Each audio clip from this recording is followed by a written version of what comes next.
Hey guys, back with another video. Today doing some advice for newer magicians who are just kind of starting out. And this is, again, not to say all this is applicable for every new magician. This is just speaking solely from my perspective. I remember when I started out in magic, I'd learn a trick super quick because, again, a lot of beginner tricks are super easy to learn. And I want to go out right away and perform it. Nothing wrong with that, but make sure you get it good. I'd recommend spend a little longer than 5 minutes practicing a trick before you got to perform it. If you got it down perfectly, sure, by all means, go for it. But make sure the trick is set. If you don't, you might mess it up. It is a good learning experience, but I know a lot of people is deterrent. Oh, they don't want to perform anymore. They messed up the trick. They got booed, whatever. One thing too, starting out, you're going to suck at performing. You have to learn how to talk through tricks. There's a few people who are going to be naturally good at it, but being able to talk through a trick, if you're learning like patter or whatever, that works fine. You can use like a script. It's going to be a little awkward and clunky still at start until you get used to it and have done it a bunch of times. Some people are naturally good at talking through the tricks, but those people usually I've noticed aren't quite as good at the trick themselves, so they might need longer to practice it.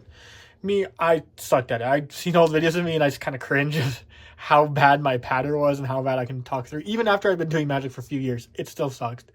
It still might suck. Who knows? I'll probably look back at videos now in 10 years from now and cringe again. But that's something no one can teach you. You kind of have to learn it on your own. Unless you're being like teller and not speaking or doing it to music or whatever, that's totally different. But it's weird to be focusing on the trick that you just learned and trying to remember the steps and the moves, as well as talking through it in the pattern and making it feel smooth and fluid and natural. Takes a while. Recommend practicing that. And yeah, you'll learn that through performances. Perform for friends, family, and stuff. Another thing, everyone will perform for friends and family and stuff. They're going to be really good, especially family. Family will kind of trash you and stuff and tell you suck, and they're not going to be as impressed as other people. Definitely good for making sure a trick is quality and you're doing it well. But I wouldn't recommend going off their reactions for performances.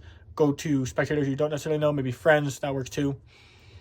People you aren't quite as close to, you're going to get better reactions there, and they're going to be less scrutinizing over the little details.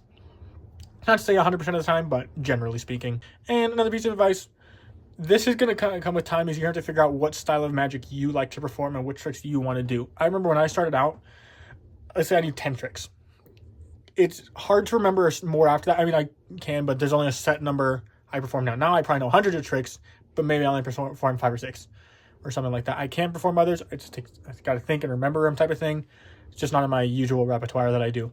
But I remember when I started, every trick I learned, I wanted to keep in my repertoire, regardless if it fit my style or whatever. And I'd remember different decks would have stacks, different ones wouldn't, and I'd carry 6 decks on me at all times. I think there was one time where I even carried 8. And the thing with that, I do one trick, and I'd finish, and I have to put that trick away and get a different trick. Get a different deck for a different trick. And I never had any justification for it. I never did specific deck switches or whatever. No one ever questioned it, but looking back now, it was kind of weird. I remember doing tricks and stuff for people, but I remember every trick I learned, I wanted to go out and do them all together. Again, nothing wrong with that starting out. I didn't know so many tricks, so I didn't really quite have the same repertoire to choose from, but that's definitely something to keep in mind. Recommend not necessarily carrying every trick you know on you. It gets a little clunky and a little awkward switching from one thing to another. But it is going to be like that when you start out until you develop that repertoire and the tricks you like to perform and the ones you do consistently, as well as the ones that get good reactions. Yeah, comes with time. Anyways, comment down below what you guys think. Like the video, subscribe. Any other magicians, leave advice down for newer magicians. Ask any questions, or even older magicians. Ask any questions that you may have or whatever, and see other people will help answer, or I'll answer some or whatever in the comments. Yeah. See you next time.